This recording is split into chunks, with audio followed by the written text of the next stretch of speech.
Good morning all. നമ്മളിന്ന് soil structure ആണ് discuss ചെയ്യാൻ പോകുന്നത്. ഫോർത്ത് മൊഡ്യൂളിൻ്റെ ലാസ്റ്റ് പാർട്ടിലേക്ക് നമ്മൾ കിടക്കുകയാണ്. ഫോർത്ത് മൊഡ്യൂളല്ല, ഫസ്റ്റ് മൊഡ്യൂളിൻ്റെ ലാസ്റ്റ് പാർട്ടാണിത്. സോയിൽ സ്ട്രക്ചർ, അതുപോലെ തന്നെ ചെറിയ രണ്ട് ടോപ്പിക്സ് കൂടെ മാത്രമേ ഉള്ളൂ, സെൻസിറ്റിവിറ്റി, തിക്സോട്രോപ്പിയും കൂടി. അപ്പോൾ നമുക്ക് ക്ലാസ്സിലേക്ക് കിടക്കാം. സോയിൽ സ്ട്രക്ചർ എന്ന് പറഞ്ഞാൽ എന്താണ്? Structure of soil is formed by the geometrical arrangement of soil particles with respect to each other. അതായത് സോയിൽ എന്ന് പറയുമ്പോൾ കുറേ പാർട്ടിക്കിൾസ് ഉണ്ടല്ലേ, കുറേ നമ്മൾ ഡെഫിനിഷൻ പറഞ്ഞാണ്, കുറേ സോളിഡ് പാർട്ടിക്കിൾസ് ഉണ്ട്. ആ ഓരോ പാർട്ടിക്കിളിനും വിത്ത് റെസ്പെക്റ്റ് ടു, ഓരോന്നിനെയും വെച്ച് കമ്പയർ ചെയ്യുമ്പോൾ ഒരു പാർട്ടിക്കിളിനെയും വെച്ച് നോക്കുമ്പോൾ അടുത്ത പാർട്ടിക്കിളിൻ്റെ പൊസിഷൻ ഇങ്ങനെയാണ്. അങ്ങനെ റിലേറ്റീവായിട്ട് ഓരോ സോയിൽ പാർട്ടിക്കിളിൻ്റെയും ജോമെട്രിക്കൽ അറേഞ്ച്മെൻറ്റ്, അതായത് ഒരു പർട്ടിക്കുലർ ഷേപ്പിലായിരിക്കും അത് അറേഞ്ച് ചെയ്തിരിക്കുന്നത്. ആ ഒരു അറേഞ്ച്മെൻറ്റിനെയാണ് നമ്മൾ എന്ത് പറയുന്നത്? സോയിൽ സ്ട്രക്ചർ എന്ന് പറയുന്നത്. Different soils contain different structures and each structure gives us the properties of particular soil. അതായത് പല ടൈപ്പ് ഓഫ് സോയിലിനും പല സ്ട്രക്ചറായിരിക്കും ഉണ്ടായിരിക്കുന്നത്. അതിൻ്റെ സ്ട്രക്ചർ വെച്ച് വേണമെങ്കിൽ നമുക്ക് ആ ഒരു പർട്ടിക്കുലർ സോയിലിന് പ്രോപ്പർട്ടി പറയാൻ പറ്റും. അതായത് ഡിഫറെൻറ്റ് ടൈപ്സ് ഓഫ് സോയിലിന് അതിൻ്റെ പ്രോപ്പർട്ടീസ് വേരി ചെയ്യുന്നതിനനുസരിച്ച് സോയിൽ സ്ട്രക്ചറും വേരി ചെയ്യും. മനസ്സിലായല്ലോ എന്താണ് സോയിൽ സ്ട്രക്ചർ എന്നുള്ളത്? ഇനി നമുക്ക് നോക്കാം. മെയിനായിട്ടും 6 സോയിൽ സ്ട്രക്ചേഴ്സാണ് ഉള്ളത്. There are 6 different types of soil structures. ഏതൊക്കെയാണത്? Single grained structure, honeycomb structure, flocculated structure, dispersed structure, coarse grained skeleton, clay matrix structure. അതൊക്കെയാണ്. സിംഗിൾ ഗ്രെയിൻഡ് ഉണ്ട്, ഹണികോംബ് ഉണ്ട്, ഫ്ലോക്കുലേറ്റഡ് ഉണ്ട്, ഡിസ്പേഴ്സ്ഡ് ഉണ്ട്, കോസ് ഗ്രെയിൻഡ് ഉണ്ട്, ക്ലേ മെട്രിക് സ്ട്രക്ചർ. അങ്ങനെ 6 type soil സ്ട്രക്ചറാണുള്ളത്. ഇനി നമുക്കത് ഓരോന്നും ഡീറ്റെയിൽഡായിട്ട് നോക്കാം. ഫസ്റ്റ് വൺ എന്താണ്? Single grained soil structure. Single grained structures are present in cohesionless soils like gravel and sand. Single grained പേരിൽ തന്നെയുണ്ട്. ഓരോ ഗ്രെയിൻസ് ആയിട്ടാണ് ഇവിടെ സോയിൽ പാർട്ടിക്കിൾസ് നിലനിൽക്കുന്നത്. അപ്പം ഇത് ഏത് ടൈപ്പ് ഓഫ് സോയിലാണ് സിംഗിൾ ഗ്രെയിൻഡ് സ്ട്രക്ചർ ഷോ ചെയ്യുന്നത്? Cohesionless soils. കൊഹിഷൻലെസ് സോയിൽ എന്ന് പറയുമ്പോൾ ഏതാണ്? സാൻഡ്, ഗ്രാവല്, അങ്ങനെയുള്ള. അതെങ്ങനെയാണ്? നമ്മളിപ്പോൾ സാൻഡും ഗ്രാവലും ഒക്കെ എടുത്താൽ ഓരോ പാർട്ടിക്കിൾസ് ആയിട്ടായിരിക്കും നമുക്ക് കിട്ടുന്നത്. ഇപ്പോൾ ഗ്രാവൽ അല്ലെങ്കിൽ മെറ്റൽ നോക്കാം, നമ്മൾ വീട് പണിക്കൊക്കെ എടുക്കുന്ന മെറ്റൽ അല്ലെങ്കിൽ റോഡ് പണിക്ക് എടുക്കുന്ന മെറ്റൽ, അത് ഓരോ ഗ്രെയിൻസ് ആയിട്ട് നമുക്ക് കിട്ടുമല്ലേ? അപ്പോൾ അതൊക്കെ ഏതിന് എക്സാമ്പിളാണ്? സിംഗിൾ ഗ്രെയിൻഡ് സ്ട്രക്ചറിന് എക്സാമ്പിളാണ്. The grains of cohesionless soils have less surface force and more gravitational force. അതായത് സോയിലിൽ ആക്ട് ചെയ്യുന്ന മെയിനായിട്ടുള്ള 2 ഫോഴ്സസ് ആണ് സർഫസ് ഫോഴ്സും ഗ്രാവിറ്റേഷണൽ ഫോഴ്സും. സർഫസ് ഫോഴ്സ് എന്ന് പറയുമ്പോൾ എന്താണ്? അതിൻ്റെ ഏരിയ അല്ലെങ്കിൽ വോളിയം അനുസരിച്ച് മാറുന്ന, സർഫസ് ഏരിയ അനുസരിച്ച് മാറുന്ന ഫോഴ്സസ് ആണ്. ഗ്രാവിറ്റേഷണൽ ഫോഴ്സോ വെയിറ്റ് അനുസരിച്ച്, ഓരോ പാർട്ടിക്കിളിൻ്റെയും വെയിറ്റ് കാരണം താഴത്തേക്ക് ആക്ട് ചെയ്യുന്ന ഫോഴ്സാണ് എന്ത്? Gravitational force. സർഫസ് ഫോഴ്സ് എന്ന് പറഞ്ഞാലോ ഏരിയ, സർഫസ് ഏരിയ അനുസരിച്ച് മാറുന്ന ഫോഴ്സാണ്. അപ്പം ഈ കൊഹിഷൻലെസ് സോയിൽസിൽ എങ്ങനെയാണ്? സർഫസ് ഫോഴ്സ് കുറവും ഗ്രാവിറ്റേഷണൽ ഫോഴ്സ് കൂടുതലാണ്. സാധാരണഗതിയിൽ സർഫസ് ഫോഴ്സ് ഒക്കെ കൂടുതലായിട്ട് ആക്ട് ചെയ്യുന്നത് ചെറിയ പാർട്ടിക്കിൾസിലാണ്. അതായത് ചെറിയ പാർട്ടിക്കിൾസ് ആകുമ്പോൾ എന്താണ്?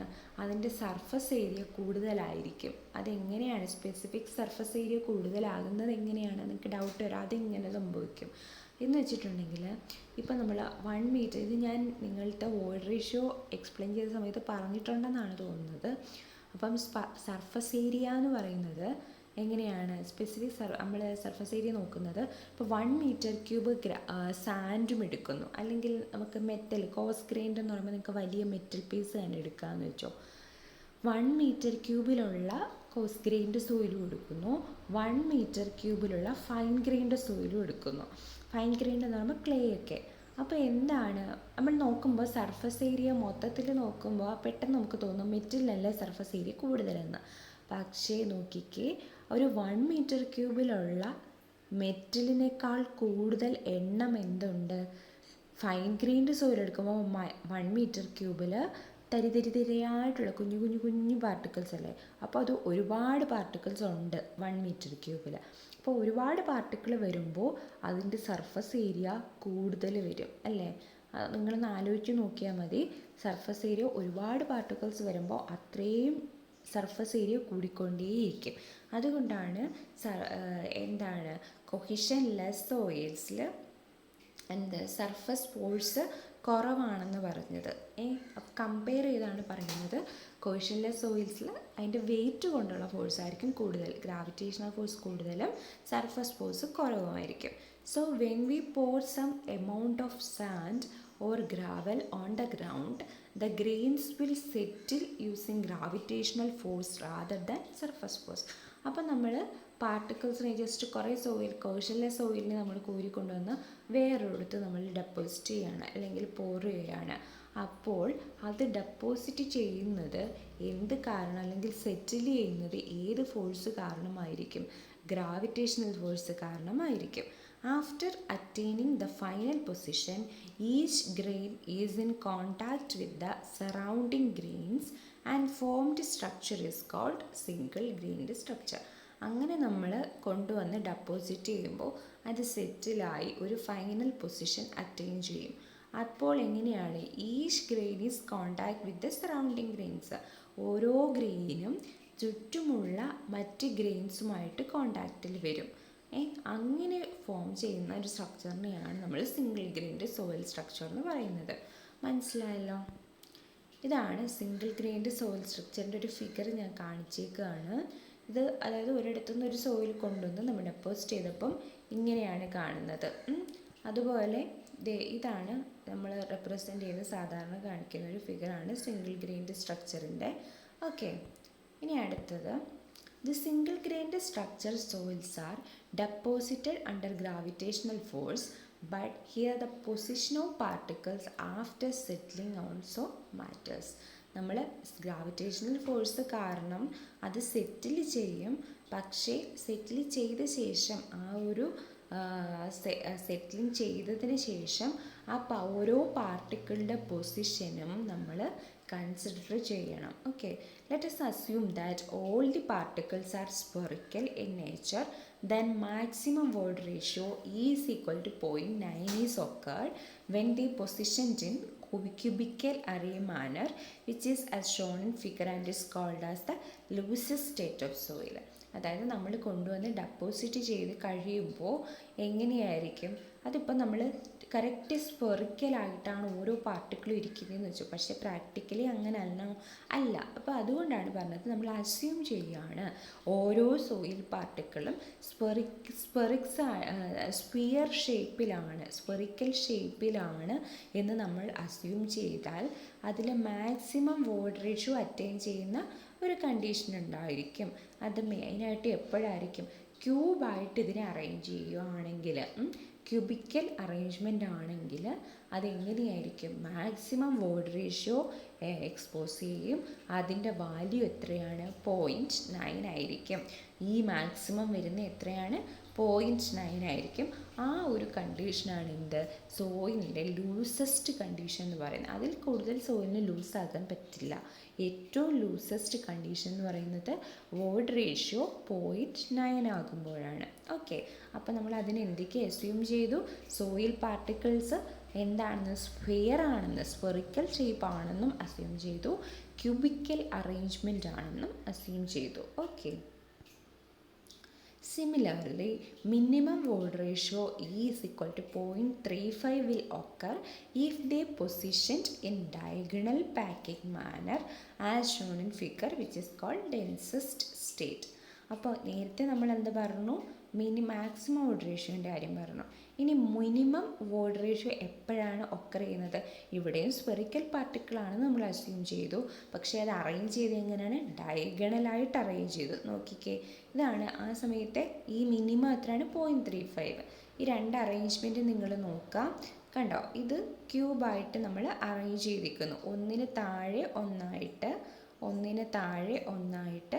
കണ്ടോ, അപ്പോൾ എന്താണ്, വോയിഡ് റേഷ്യോ കൂടുതലാണ്. വോയിഡ്, ഇതിനകത്ത് വോയിഡിൻ്റെ അളവ് നോക്കിക്കേ കൂടുതലുണ്ടല്ലേ, ഇതിനകത്ത് വോയിഡിൻ്റെ അളവ് ആ ഒരു ഏരിയ കൂടുതലാണ്. പക്ഷേ ഇവിടെ നോക്കിക്കേ നമ്മൾ ഡയഗണലി അറേഞ്ച് ചെയ്തു. ഇതെങ്ങനെയാണ്, ക്യൂബായിട്ട്. കണ്ടോ, ഒരു സെൻട്രൽ ലൈൻ ഇങ്ങനെയാണ് പോകുന്നത്.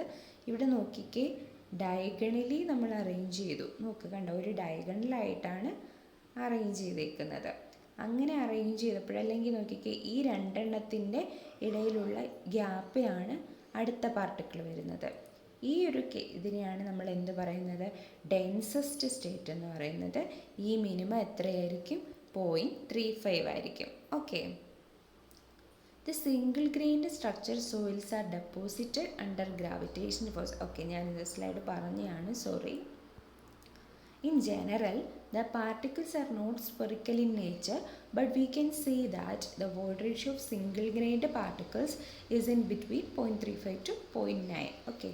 അതിൻ്റെ സാധാരണഗതിയിൽ മാക്സിമം ഇത്രയും വാല്യൂ ഒന്നും പ്രാക്ടിക്കലി വരില്ല. കാരണം എന്താണ്, അത് കറക്റ്റ് സ്പിയർ ഒന്നും അല്ല, അതുകൊണ്ട് വരില്ല. എന്നാലും നമ്മൾ സാധാരണ പറയുന്നത് സിംഗിൾ ഗ്രെയിൻഡ് സോയിലിൻ്റെ ലിമിറ്റ് എത്രയാണെന്നാണ് പറയുന്നത്, വോയിഡ് റേഷ്യോ 0.35 to 9 ആണെന്ന്, 0.9 ആണെന്ന് പറയും. To use soil for the civil engineering purpose, the void ratio of the soil should be minimum, or in other words, dense soil is preferable. Loose soil is very unstable and cannot withstand against vibration and shocks. അപ്പം നമ്മൾ സാധാരണ civil engineering പർപ്പസിന് use ചെയ്യുന്ന soil ഏത് കണ്ടീഷനിലായിരിക്കണം, densest state അല്ലെങ്കിൽ dense സോയിലായിരിക്കണം, അതാണ് prefer ചെയ്യുന്നത്. എന്നാൽ മാത്രമേ അതിന് വൈബ്രേഷനെയും ഷോക്സിനെയും അതിൽ വരുന്ന ലോഡിനെയും ഒക്കെ ടേക്ക് ചെയ്യാൻ പറ്റുള്ളൂ. അതുകൊണ്ട് ഈ മിനിമം, അതായത് ഈ മിനിമം വാല്യൂ 0.35 എങ്കിലും വോയിഡ് റേഷ്യോ ഉണ്ടായിരിക്കണം. അങ്ങനെയുള്ള സോയിൽ കിട്ടുവാണെങ്കിൽ ഏറ്റവും നല്ലത്. ആ ഒരു സോയിൽ അല്ലെങ്കിൽ നമ്മൾ ആ ഒരു വോയിഡ് റേഷ്യോയിലേക്ക് സോയിലിനെ എത്തിക്കും. അതിന് വേണ്ടിയിട്ടാണ് നമ്മൾ വേറെ ഗ്രൗണ്ട് ഇമ്പ്രൂവ്മെൻറ്റ് മെത്തേഡ്സ് ഒക്കെ യൂസ് ചെയ്യാറുണ്ട്. അപ്പം സിവിൽ കൺസ്ട്രക്ഷൻ വർക്കിന് വേണ്ടി നമ്മൾ യൂസ് ചെയ്യുന്ന സോയിൽ മിനിമം വോയിഡ് റേഷ്യോയോട് കൂടിയ സോയിൽ ആയിരിക്കണം. ഓക്കെ. രണ്ടാമത്തെ സോയിൽ സ്ട്രക്ചറാണ് എന്ത്, honeycomb soil structure. Honeycomb structure found in soil contains particle of size 0.02 mm to 0.002 mm which are generally fine sand or silt. നമ്മൾ നേരത്തെ എന്ത് പറഞ്ഞു, കൊഹിഷൻ ലെസ് സോയിലാന്ന് പറഞ്ഞു. ഏതൊക്കെയാണ്, സാൻഡും ഗ്രാവലും ഒക്കെ. ഹണികോം സോയിൽ സ്ട്രക്ചർ എവിടെയാണ്, ഫൈൻ സാൻഡിലും സിൽറ്റിലും. മറ്റേത് സാൻഡാണ് പറഞ്ഞത്, ഇതിനേക്കാളും ഒക്കെ ഫൈനായിട്ടുള്ള കുറേ കൂടെ ചെറിയ പാർട്ടിക്കിളാണ് ഫൈൻ സാൻഡും സിൽറ്റിലും. പാർട്ടിക്കിൾ സൈസ് വേരി ചെയ്യുന്നത് 0.02 to 0.002 mm. When this type of soils is allowed to settle on the ground, the particles will attract each other and joins one with another and forms a bridge of particles. Honeycomb എന്ന് പറയുമ്പോഴേക്കും എങ്ങനെയാണ്, നേരത്തെ എങ്ങനെയാണ്, surface മൊത്തത്തിൽ അങ്ങ് ഇവർ തമ്മിൽ, ഈ പാർട്ടിക്കിൾസ് തമ്മിൽ കോണ്ടാക്റ്റ് വരുന്നതായിരുന്നു. പക്ഷേ ഇവിടെ എങ്ങനെയാണ്, പാർട്ടിക്കിൾസ് തമ്മിൽ ഓരോ പാർട്ടിക്കിൾ തമ്മിലാണ് അട്രാക്റ്റ് ചെയ്യുന്നത്. അതിന് ഫിഗർ കാണിക്കുമ്പോൾ നിങ്ങൾക്ക് മനസ്സിലാവും. ഓരോ പാർട്ടിക്കിളെ അട്രാക്റ്റ് ചെയ്തിട്ട് ഓരോ പാർട്ടിക്കിളിലും എന്തായിട്ടൊരു ബ്രിഡ്ജ് പോലെ, കുഞ്ഞു കുഞ്ഞു ബ്രിഡ്ജ് പോലെ ആക്ട് ചെയ്യും. Okay. A large void is also formed between those bridges which makes the soil very loose in nature. Honeycomb എന്ന് പറയുന്നത് ഹണികോമ്പ് പോലെ തന്നെയാണ്, ഓരോ അറകളായിട്ടായിരിക്കും സോയിൽ കുറേ ബ്രിഡ്ജ് ഫോം ചെയ്ത് അതിനിടയ്ക്കൊക്കെ വോയിഡ് റേഷ്യോ ഒരുപാട് കൂടുതലായിരിക്കും, ലൂസ് കണ്ടീഷനിലായിരിക്കും. എന്തുകൊണ്ടാണ്, സോയിൽ പാർട്ടിക്കിൾസിന് ഇടയിലുള്ള ആ ഒരു വോയിഡ് വലിയ വോയിഡ്സ് ആയിരിക്കും ഫോം ചെയ്യുന്നത്. The attraction of particles is, ഞാൻ ആ ഫിഗർ നിങ്ങളെ ഞാൻ കാണിച്ചേക്കാം. കണ്ടോ, ഇതാണ് ആ ഒരു ഹണികോമ്പ് സ്ട്രക്ചർ എന്ന് പറയുന്നത്. കണ്ടോ, ഓരോ ബ്രിഡ്ജായിട്ട് കണ്ടോ, ഇവിടെ എല്ലാം ഓരോ ബ്രിഡ്ജസ് ഉണ്ട്. ഈ ബ്രിഡ്ജ് സോയിൽ കണ്ടോ, ഈ soil end to end attract ചെയ്തേക്കുകയാണ്. കണ്ടോ, ഇങ്ങനെ ഒരു കള്ളി ഫോം ചെയ്യുന്നു. Okay. The attraction of particles is due to cohesion between them, but this cohesion is just because of their size. But however, these soils are not plastic in nature. Okay, ഈ attraction particles തമ്മിലുള്ള attraction എന്ത് കാരണമാണ്? Cohesion കാരണമാണ്. മറ്റേടത്ത് എങ്ങനെയായിരുന്നു? Gravitational force ആയിരുന്നു predominant, ഇവിടെ cohesive ഫോഴ്സാണ് predominant. അതുപോലെ ഈ കൊഹിഷൻ എന്ത് കാരണം അറ്റൈൻ ചെയ്യുന്നതാണ്? അതിൻ്റെ ചെറിയ സൈസ് കാരണം. അതുപോലെ സോയിൽസ് പ്ലാസ്റ്റിക് അല്ല, soil is not plastic in nature. Plastic എന്ന് പറഞ്ഞാൽ എന്താണ്? നമ്മളൊരു ഫോഴ്സ് കൊടുത്തു കഴിഞ്ഞാൽ ആ ഫോഴ്സ് റിമൂവ് ചെയ്യുമ്പോൾ അത് പഴയ ആ ഒരു പൊസിഷനിലേക്ക് എത്താനുള്ള ശേഷിയാണ് നമ്മൾ എന്ത് പറയുന്നത്? ഇലാസ്റ്റിക് പ്രോപ്പർട്ടി എന്ന് പറയുന്നത്. അതിൻ്റെ ഓപ്പോസിറ്റാണ്, അതായത് പഴയ പൊസിഷനിലേക്ക് അതായത് ഇലാസ്റ്റിക് ആണെന്നാണ് പറയുന്നത്. ഓപ്പോസിറ്റാണ് പ്ലാസ്റ്റിക് എന്ന് പറയുന്നത്. Okay, in fine Sands, when water is added to dry fine sand, bulking of sand occurs, which is nothing but a structure of honeycomb. അതായത് നമ്മൾ ഫൈൻ സാൻഡിലേക്ക് വെള്ളം ഒഴിക്കുമ്പോൾ, ഫൈൻ സാൻഡ് മണലിലേക്ക് വെള്ളം ഒഴിക്കുമ്പോൾ നമുക്ക് കാണാം, നിങ്ങൾ ശ്രദ്ധിച്ചിട്ടുണ്ടോ അറിയില്ല, ബൾക്കിംഗ് ഓഫ് അഗ്രിഗേറ്റ് എന്നൊരു പ്രോസസ്സ് നടക്കും. അതായത് ഇപ്പോൾ മണലിൽ വെള്ളം ഒഴിക്കുമ്പം അതിൻ്റെ വോളിയം കൂടി വരുന്നതായിട്ട്, കുറച്ച് വോളിയം കൂടി വരുന്നതായിട്ട്, അതായത് ബൾക്ക് ചെയ്യും, സാൻഡ് ബൾക്ക് ചെയ്യുന്നതായിട്ട് നമുക്ക് കാണാം. അതെന്തുകൊണ്ടാണ്? അതിൻ്റെ സ്ട്രക്ചർ മാറി ഹണികോം സ്ട്രക്ചറിലേക്ക് മാറുന്നത് കാരണമാണ് അങ്ങനെ ഒരു എഫക്റ്റ് ഉണ്ടാകുന്നത്. Honeycomb structure soil is limited for static load condition. ഇതും എന്താണ്? ലോഡ് എടുക്കാനുള്ള ആ ഒരു കപ്പാസിറ്റി കുറവാണിതിന്. They cannot resist vibrations and shocks under building and may cause large deformations to the structure. ഇങ്ങനെ ഒരു ഹണികോംബ് സ്ട്രക്ചറൊക്കെ സോയിൽ നമ്മളിപ്പോൾ കൺസ്ട്രക്ട് ചെയ്തു, അതിൽ ഹണികോംബ് സ്ട്രക്ചറോട് കൂടി ഒരു സോയിലാണ് കൺസ്ട്രക്ട് ചെയ്യുന്നതെങ്കിൽ എന്ത് സംഭവിക്കും? അതിലെ ലോഡ് വൈബ്രേഷൻസ് ഒന്നും അതിനെടുക്കാൻ പറ്റത്തില്ല. അത് എന്ത് ചെയ്യും? സ്ട്രക്ചറിന് ഡീഫോർമേഷൻ സംഭവിക്കും. ഓക്കെ, ക്ലിയർ ആയെന്ന് വിശ്വസിക്കുന്നു. ഇതാണ് ഹണികോംബ് സ്ട്രക്ചർ എന്ന് പറയുന്നത്. ഇനി അടുത്തയാണ് flocculated soil structure. Flocculated structure is present in clay particles which contains large surface area.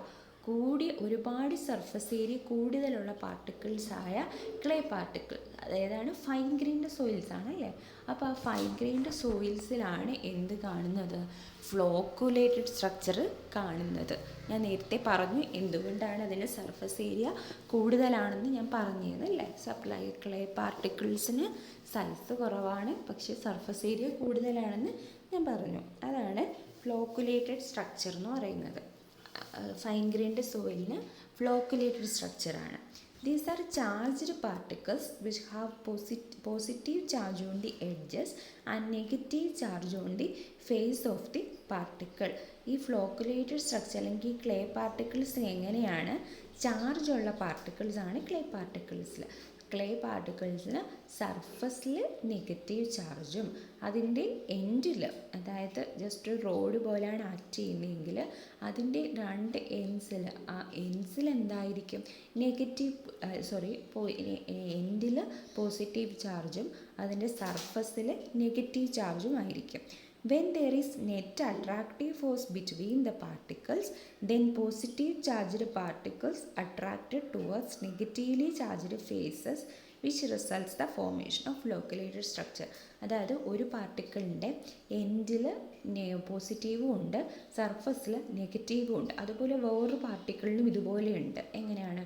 എൻഡിൽ പോസിറ്റീവും സർഫസിൽ ഒരു പ്ലസ് ചാർജും നെഗറ്റീവ് ചാർജും ഉണ്ട്. അപ്പോൾ അതുകൊണ്ട് എന്ത് സംഭവിക്കും? ഓരോ പാർട്ടിക്കിളിൻ്റെയും എൻഡിലുള്ള പോസിറ്റീവ് ചാർജ് അടുത്ത പാർട്ടിക്കിളിൻ്റെ സർഫസിലുള്ള നെഗറ്റീവ് ചാർജിലേക്ക് അട്രാക്റ്റ് ചെയ്യും. അപ്പോൾ അങ്ങനെ ഫോം ചെയ്ത് അങ്ങനെ ഓരോ പാർട്ടിക്കിളും തമ്മിൽ അട്രാക്റ്റ് ചെയ്യും. അങ്ങനെ ആ ഒരു സർഫസ് ചാർജിൻ്റെ അട്രാക്ഷൻ കാരണം ഉണ്ടാകുന്ന സോയിൽ സ്ട്രക്ചറാണ് എന്ത്? ഫ്ലോക്കുലേറ്റഡ് സോയിൽ സ്ട്രക്ചർ എന്ന് പറയുന്നത്. Clay present in the marine area is the best example of flocculated structure. Marine ഏരിയാസിൽ കാണപ്പെടുന്ന ക്ലേ സോയിലാണ് എന്തിന് ബെസ്റ്റ് എക്സാമ്പിൾ എന്ന് പറയുന്നത്? ഫ്ലോക്കുലേറ്റഡ് സ്ട്രക്ചറിന് best example. Salt present in the marine water acts as a electrolyte and reduces the repulsive force between the particles, which leads to the formation of flocculated structure.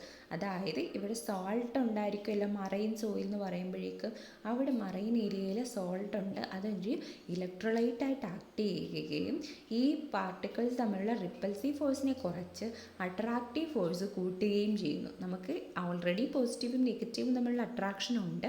അതുകൂടാതെ electrolyte കൂടി വരുമ്പോൾ എന്താണ് കൂടുതൽ attractive ആകുന്നു. അങ്ങനെ കൂടുതൽ attract ചെയ്യുമ്പോൾ ഉണ്ടാകുന്ന സോയിൽ സ്ട്രക്ചറാണ് ഇത് flocculent structure. This type of soils has high shear strength. ഈ ഫ്ലോക്കുലേറ്റഡ് സ്ട്രക്ചേർഡ് സോയിലിന് ഷിയർ സ്ട്രെങ്ത് വളരെ കൂടുതലാണ്. കണ്ടോ, ഇതാണ് ഫ്ലോക്കുലേറ്റഡ് സ്ട്രക്ചർ എന്ന് പറയുന്നത്. ഇവിടെ നോക്കിയാൽ നിങ്ങൾക്ക് അറിയാം. കണ്ടോ, ഇവിടെ ഒരു സോയിൽ പാർട്ടിക്കിൾ ഉണ്ട്. ഇതിൻ്റെ സർഫസിലേക്ക് എന്താണ് ഈ അടുത്ത സോയിൽ പാർട്ടിക്കിളിൻ്റെ എൻഡ് കൊണ്ടുവന്ന് അറ്റാച്ച് ചെയ്തിട്ടുണ്ട്. അതുപോലെ ഈ സോയിൽ പാർട്ടിക്കിളിൻ്റെ എൻഡിലേക്ക് ഇതിൻ്റെ സർഫസ് അറ്റാച്ച് ചെയ്തിട്ടുണ്ട്. ഉണ്ട് ഇവിടെ ഏത് പാർട്ടിക്കിൾ നോക്കിയാലും ഒരു സർഫസിലേക്ക് ഒരു എൻഡ് അറ്റാച്ച് ചെയ്തിരിക്കുന്നു. ഇങ്ങനെ കണക്ട് ചെയ്ത് പോകുന്നു. ഈ സോയിൽ ഇതിനെയാണ് നമ്മൾ ഫ്ലോക്കുലേറ്റഡ് സ്ട്രക്ചർ എന്ന് പറയുന്നത്. Because of edge to face orientation, water ratio is high in this type of soil and water content also optimum, but they are light in weight. The compressibility is very low for this type of soils. Okay, ഇത് light in wait ആണ്, പക്ഷേ light in wait ആണ്, പക്ഷേ compressibility എന്ന് പറയുന്നത് വളരെ കുറവാണ്. ഇതിൻ്റെ ഫിഗറും തന്നിട്ടുണ്ട് ഇവിടെ ഫ്ലോക്കുലേറ്റഡ് സ്ട്രക്ചറിൻ്റെ. ഓക്കെ, അടുത്താണ് dispersed soil structure. Dispersed structure also occurs in clay particles when the clay is remolded. ഒരു ക്ലേ പാർട്ടിക്കിൾ റീമോൾഡ് ചെയ്ത ശേഷം ഉണ്ടാകുന്ന സ്ട്രക്ചറാണ് ഡിസ്പേഴ്സ്ഡ് സ്ട്രക്ചർ എന്ന് പറയുന്നത്. റീമോൾഡിംഗ് എന്ന് പറഞ്ഞാൽ എന്താണ്? ഒരു നല്ല സ്ട്രെങ്ത് ഉള്ളൊരു സോയിലായിരുന്നു, അതിന് എന്തൊക്കെ ഡിസ്റ്റർബൻസ് വന്ന ശേഷം റീമോൾഡ് ചെയ്യും അത്. Okay, remolding reduces the shear strength of soil when reduces the net attractive forces between the particles. Remold ചെയ്ത ശേഷം എന്താണ്, അതിൻ്റെ ഷിയർ സ്ട്രെങ്ത് കുറയും. കാരണം എന്താണ് ഷിയർ സ്ട്രെങ്ത് കുറയാൻ കാരണം എന്താണ്? ആദ്യത്തെ പാർട്ടിക്കിൾസ് തമ്മിലുള്ള നെറ്റ് അട്രാക്റ്റീവ് ഫോഴ്സിനെ ഈ റീമോൾഡിങ് കുറയ്ക്കുന്നു. Hence, due to repulsion between them, the edge to face orientation turns into face to face orientation. Finally, dispersed structure of clay will form. അതായത് നേരത്തെ ഓൾറെഡി ഫ്ലോക്കുലേറ്റഡ് സ്ട്രക്ചർ ആയിരുന്നു എന്ന് കരുതിക്കോ. ആ ഫ്ലോക്കുലേറ്റഡ് സ്ട്രക്ചറിനകത്ത് എന്തോ വലിയൊരു ലോഡ് വന്നപ്പോഴത്തേക്കും ആ സ്ട്രക്ചറിന് പ്രശ്നങ്ങൾ വന്നിട്ട് അട്രാക്റ്റീവ് ഫോഴ്സ് കുറയുന്നു, അതായത് റീമോൾഡ് ചെയ്യുന്നു. അങ്ങനെ അട്രാക്റ്റീവ് ഫോഴ്സ് കുറയുമ്പോൾ നേരത്തെ എങ്ങനെയായിരുന്നു? എൻഡ് ടു ഫേസ് അല്ലെങ്കിൽ എൻഡ് ടു സർഫസ് ആയിട്ടുള്ള അട്രാക്റ്റീവ് ഫോഴ്സ് ആയിരുന്നു, അങ്ങനെ അട്രാക്റ്റ് ചെയ്തിരുന്നു. ആ ഒരു ബോണ്ട് മാറി എങ്ങനെയായിരുന്നു മാറുന്നു? എഡ്ജ് ടു എഡ്ജ് അല്ലെങ്കിൽ ഫേസ് ടു ഫേസ് ഓറിയൻറ്റേഷനായിട്ട് മാറുന്നു. നേരത്തെ എങ്ങനെയായിരുന്നു? എഡ്ജും ഫേസും കൂടിയായിരുന്നു അറ്റാച്ച് ചെയ്തിരുന്നത്. ഇപ്പോൾ എങ്ങനെയാവുന്നു? ഫേസ് ടു ഫേസ് അറ്റാച്ച്മെൻ്റ് ആകുന്നു.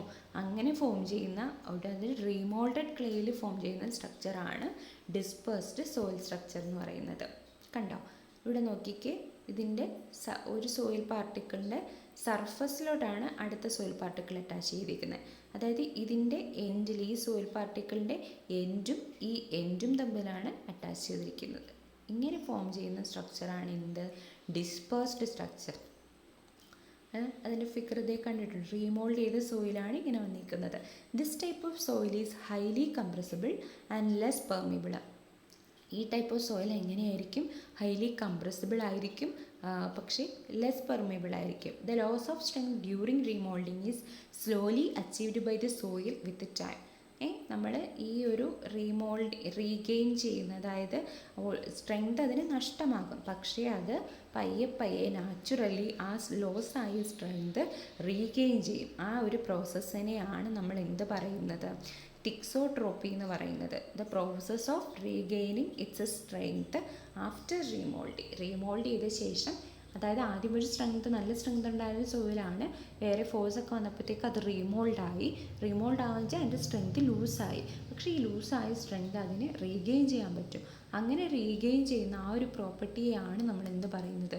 തിക്സോട്രോപ്പി എന്ന് പറയുന്നത്. ഓക്കെ, അപ്പോൾ അതിൻ്റെ ഒപ്പം തന്നെ ഞാൻ വേറൊരു ടൈം കൂടെ പറയാം. എന്താണ് തിക്സോട്രോപ്പിയും സെൻസിറ്റിവിറ്റി എന്ന് പറഞ്ഞാൽ എന്താണ്? സെൻസിറ്റിവിറ്റി എന്ന് പറഞ്ഞാൽ ഒന്നുമില്ല, it's a ratio of shear strength of the undisturbed soil to the disturbed soil. QU of undisturbed soil divided by QU of disturbed soil. ആ ഒരു റേഷ്യോ, അതായത് ഡിസ്റ്റർബൻസ് ഒന്നും ഇല്ലാതിരുന്ന സമയത്തുള്ള shear strength divided by disturbed ആയ ശേഷം remould ആയ ശേഷമുള്ള ഷിയർ സ്ട്രെങ്ത്, ആ ഒരു റേഷ്യോനെയാണ് നമ്മൾ സെൻസിറ്റിവിറ്റി എന്ന് പറയുന്നത് കേട്ടോ. ആ രണ്ട് ടേംസും കൂടി നിങ്ങൾ ഓർത്തിരിക്കുക. ഇനി അടുത്ത ടൈപ്പ് ഓഫ് സോയിലാണ് coarse grained skeleton soil structure. Coarse grained skeleton is a structure of soil which is present in composite soils containing both fine and coarse grained particles. Coarse grained skeleton ഏത് സോയിലാണ് കാണപ്പെടുന്നത്? Fine grained സോയിലും cos grained സോയിലും ചേർന്നിട്ടുള്ള mix ആയിട്ടുള്ള ഒരു സോയിലാണ് coarse grained skeleton soil കാണുന്നത്. But it is formed when there is large amount of coarse grained particles than the fine grained particles. ഇങ്ങനൊരു മിക്സാണ്, പക്ഷേ ഇവിടെ കൂടുതൽ ക്വാണ്ടിറ്റിയിൽ എന്തായിരിക്കും ഉണ്ടാകുന്നത്? കോസ് ഗ്രെയിൻഡ് പാർട്ടിക്കിൾസ് ആയിരിക്കും കൂടുതലുണ്ടാകുന്നത്. പേരിൽ തന്നെയുണ്ട്, കോസ് ഗ്രെയിൻഡ് സോയിൽ കൂടുതലായിരിക്കും ഫൈനെ വെച്ച് നോക്കുമ്പോൾ. The coarse grained particle forms a skeleton like structure and voids between them are filled by fine grained or clay particles. Coarse grained സോയിലിന് തമ്മിൽ ഒരു സ്കെലിറ്റൺ ഫോം ചെയ്യുന്നു, അതിൻ്റെ ഇടയിലുള്ള gaps fine grained soils fill ചെയ്യുന്നു. If it is undisturbed, it will give good results against heavy loads. If disturbed, strength extensively reduced. ഒരു undisturbed കണ്ടീഷനിലാണെങ്കിൽ നല്ല strength ഉണ്ടായിരിക്കും, എന്നാൽ അത് ഡിസ്റ്റർബ്ഡ് ആവുകയാണെങ്കിൽ സ്ട്രെങ്ത് കുറയും. ഓക്കെ, ഇതാണ് ഈ ഒരു കോസ് ഗ്രെയിൻഡ് സ്കെലിറ്റൺ എന്ന് പറയുന്നത്. ഇവിടെ കണ്ടോ, വലിയ കോസ് ഗ്രെയിൻഡ് പാർട്ടിക്കിൾസ് ഉണ്ട്. കോസ് ഗ്രെയിൻഡ് പാർട്ടിക്കിൾസ്, ഇതിൻ്റെ ഇടയിലെ ഗ്യാപ്പിൽ എന്താണ്? ഫൈൻ ഗ്രെയിൻഡ് സോയിൽസ് ഫില്ലായേക്കുന്നു. ഓക്കെ, അതുപോലെ വരുന്ന ഒന്നാണ് ക്ലേമെട്രിക് സോയിൽ സ്ട്രക്ചർ. ഇത് നേരത്തെ പറഞ്ഞതിൻ്റെ നേരെ ഓപ്പോസിറ്റാണ്. ഇവിടെയും കോമ്പോസിറ്റ് തന്നെയാണ്. ക്ലേയും, അതായത് ക്ലേ എന്ന് പറയുന്നത് ഫൈൻ ഗ്രെയിൻഡ് കോസ് ഗ്രെയിൻഡ് പാർട്ടിക്കിൾസും കൂടെ ഉള്ളതാണ്. പക്ഷേ ഇവിടെ എന്താണ്? ഫൈൻ ഗ്രെയിൻഡ് സോയിലായിരിക്കും കൂടുതൽ, അതായത് ക്ലേ പാർട്ടിക്കിളായിരിക്കും കൂടുതൽ. Coarse particles in the soil are separated with each other as they are less in quantity.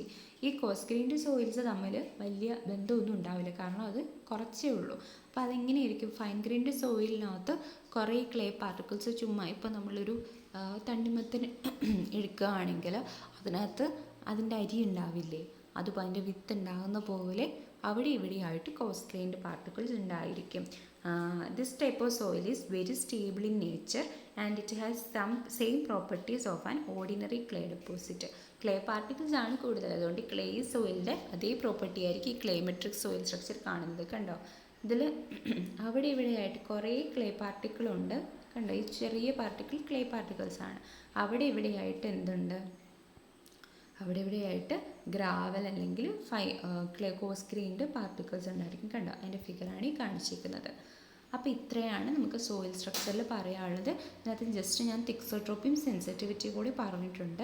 അപ്പം ഇത്രയേ ഉള്ളൂ നിങ്ങളുടെ ഫസ്റ്റ് മൊഡ്യൂൾ എന്ന് പറയുന്നത്. ഓക്കെ, അപ്പോൾ ഫസ്റ്റ് മൊഡ്യൂൾ എല്ലാവർക്കും ക്ലിയർ ആയെന്ന് വിശ്വസിക്കുന്നു. Thank you.